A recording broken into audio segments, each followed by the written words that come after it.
नमस्कार साथियों, आप सभी का हमारे दिव्य विद्या मंदिर चैनल पे स्वागत है। इसके पहले हमने 2 वीडियो बनाया था वर्णमाला पे। वर्णमाला भाग 1 का 1 है, ये है वर्णमाला भाग 1 ग। इसमें आज हम व्यंजन के विषय में विस्तार से चर्चा करेंगे। संस्कृत में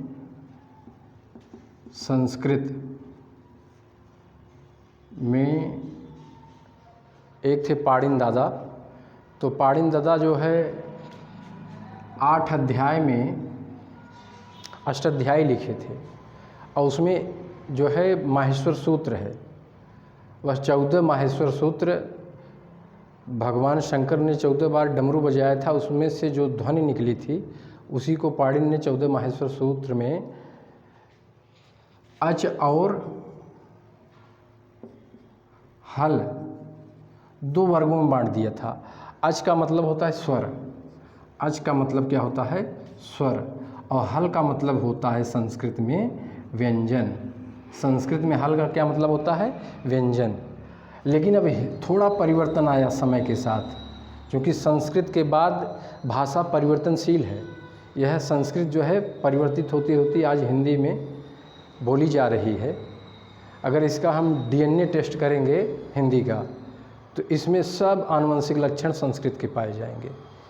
वो जो पाड़िन ने अष्टाध्यायी लिखा था, यह उसी का एक विकास है वर्णमाला। तो इसमें जो है व्यंजन, हिंदी में व्यंजन 2 तरह का हो गया है। एक है पूर्ण व्यंजन, इसको आप लिखेंगे पूर्ण व्यंजन, और एक है शुद्ध व्यंजन। ये जो शुद्ध व्यंजन है ये हल है, और पूर्ण व्यंजन हिंदी में हो गया। तो पूर्ण व्यंजन वह है, ये देखिए पूर्ण व्यंजन है, ये शुद्ध व्यंजन है जो स्वरांत है। स्वरांत का मतलब होता है जिसमें स्वर हो, और इसमें क्या है, इसमें हलंत है। शुद्ध व्यंजन में क्या है, हलंत है। जो व्यंजन स्वरांत है या पूर्ण व्यंजन है उसको आप अक्षर भी कह सकते हैं, उसको आप क्या कहेंगे अक्षर। और जो हलंत है, जो शुद्ध व्यंजन है, उसको आप कहेंगे वर्ण, उसको आप वर्ण कहेंगे। इस तरह से अक्षर और वर्ण का भी एक भेद है। जैसे आप लिखते हैं क, ख, ग, ये क्या है अक्षर है। क्यों? क्योंकि इसमें स्वर है। अगर इसका हम खंड करेंगे तो ये हो जाएगा आधा क और अ, माने अ इसमें मौजूद है, इसलिए स्वरांत होगा। और इसमें स्वर नहीं रहेगा, ये शुद्ध व्यंजन है इसलिए हलंत है, तो इसमें हलंत का चिन्ह लगेगा। देखिए हलंत का चिन्ह लग गया, मतलब स्वर रहित। ख हलंत लग गया, देखिए ग। तो हिंदी में इस तरह से व्यंजन के 2 श्रेणियां हैं, एक पूर्ण व्यंजन है, एक शुद्ध व्यंजन है। अब हम बताएंगे आपको कि इस व्यंजन को हम 3 वर्गों में फिर विभाजित करते हैं। एक है स्पर्श। देखिए व्यंजन की 3 श्रेणियां हैं, स्पर्श है, और उसके बाद अंतःस्थ है, अंतःस्थ, और तीसरा है ऊष्म। क्या है? ऊष्म। स्पर्श का मतलब ये है कि जब हम उच्चारण करते हैं किसी वर्ण का, और उच्चारण में हमारी जिह्वा मुख के अंदर किसी न किसी अंग को जिह्वा जो है स्पर्श करती है, तो जिह्वा का स्पर्श करना ही उसे जो है स्पर्श व्यंजन की श्रेणी में रख देता है। अब वह जिह्वा चाहे कंठ को स्पर्श करे, चाहे ताल को स्पर्श करे, चाहे मूर्धा को, चाहे दंत को। और ओष्ठ में तो जो है ओठ जो है मिलता है। अंतःस्थ वह है जो अंदर से आए, अंदर से। इसकी संख्या 4 है, य र ल व, य र ल और व, यही अंतःस्थ है। और ऊष्म का मतलब ये होता है कि जिसका उच्चारण करते समय थोड़ा घर्षण हो, थोड़ा गर्मी पैदा हो, ऊष्मा सा प्रतीत हो, तो इसलिए उसी का नाम ऊष्म पड़ा है। इसमें जो है ये भी 4 है, एक श है, एक मूर्धा स है, ये तालव्य श है, मूर्धा श है, ये दंत श है और है। इसकी भी संख्या 4 ही है। ऊष्म में यही 4 है, श ख श है और ये य र ल व है अंतःस्थ। बाकी स्पर्श की संख्या जो है क से लेकर के म तक, क से लेकर के म तक को स्पर्श के, इसको हम स्पर्श को वर्गीय व्यंजन भी कहेंगे।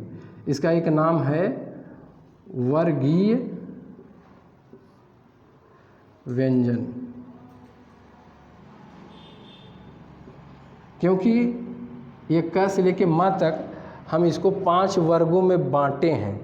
जैसे क वर्ग, क्या है? क वर्ग। अब क वर्ग में आपका क ख ग घ अंग ये आ गया। इसके बाद च वर्ग है। च वर्ग में आपका च छ ज झ इ आ गया। इसके बाद है ट वर्ग। ट वर्ग में आपका ट ठ ड ढ ड़ आ गया। उसके बाद है त वर्ग। इसमें त थ द ध और न आता है। इसके बाद है प वर्ग। प वर्ग में प फ ब भ म। अब देखिए, अगर इसको हम जोड़ेंगे तो इसकी संख्या कितनी आ रही है? इसकी संख्या आ रही 25। तो स्पर्श व्यंजन कितने हैं? 25। अंतःस्थ कितने हैं? 4। ऊष्म कितने हैं? 4। तो इसको अगर कुल हम जोड़ देंगे तो कुल टोटल कितना आ रहा है? 33। अगर परीक्षा में ये पूछा जाए कि हिंदी में व्यंजन की संख्या कितनी है, तो आपको बताना है 33। इसका आप जल्दी से स्क्रीनशॉट लीजिए, फिर हम और आगे बढ़ते हैं।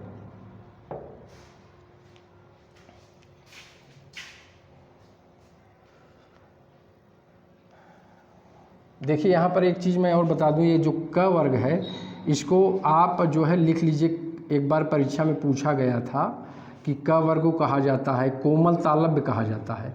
क वर्ग को क्या कहा जाता है? कोमल तालव्य। और च वर्ग को, इस च वर्ग को स्पर्श संघर्षी भी कहा जाता है। ये भी आप लोग नोट किए रहिए, स्पर्श संघर्षी, इसको भी आप लोग नोट कर लीजिए। क वर्ग को कोमल तालव्य कहा जाता है और च वर्ग को स्पर्श संघर्षी भी कहा जाता है। स्पर्श संघर्षी, इसको आप लोग क वर्ग के सामने कोमल तालव्य, च वर्ग के सामने स्पर्श संघर्षी। अब यही देखिए 33 व्यंजन हैं। अब इन्हीं 33 व्यंजनों से कुछ संयुक्त व्यंजन बने हैं, कुछ जो है संयुक्त व्यंजन बने हैं।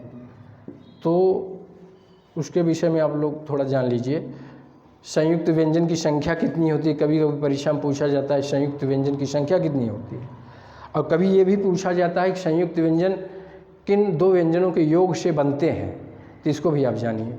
संयुक्त व्यंजन जो है, संयुक्त व्यंजन ये एक है छत्री वाला छ, त्र, उसके बाद है ज्ञ और स्र है।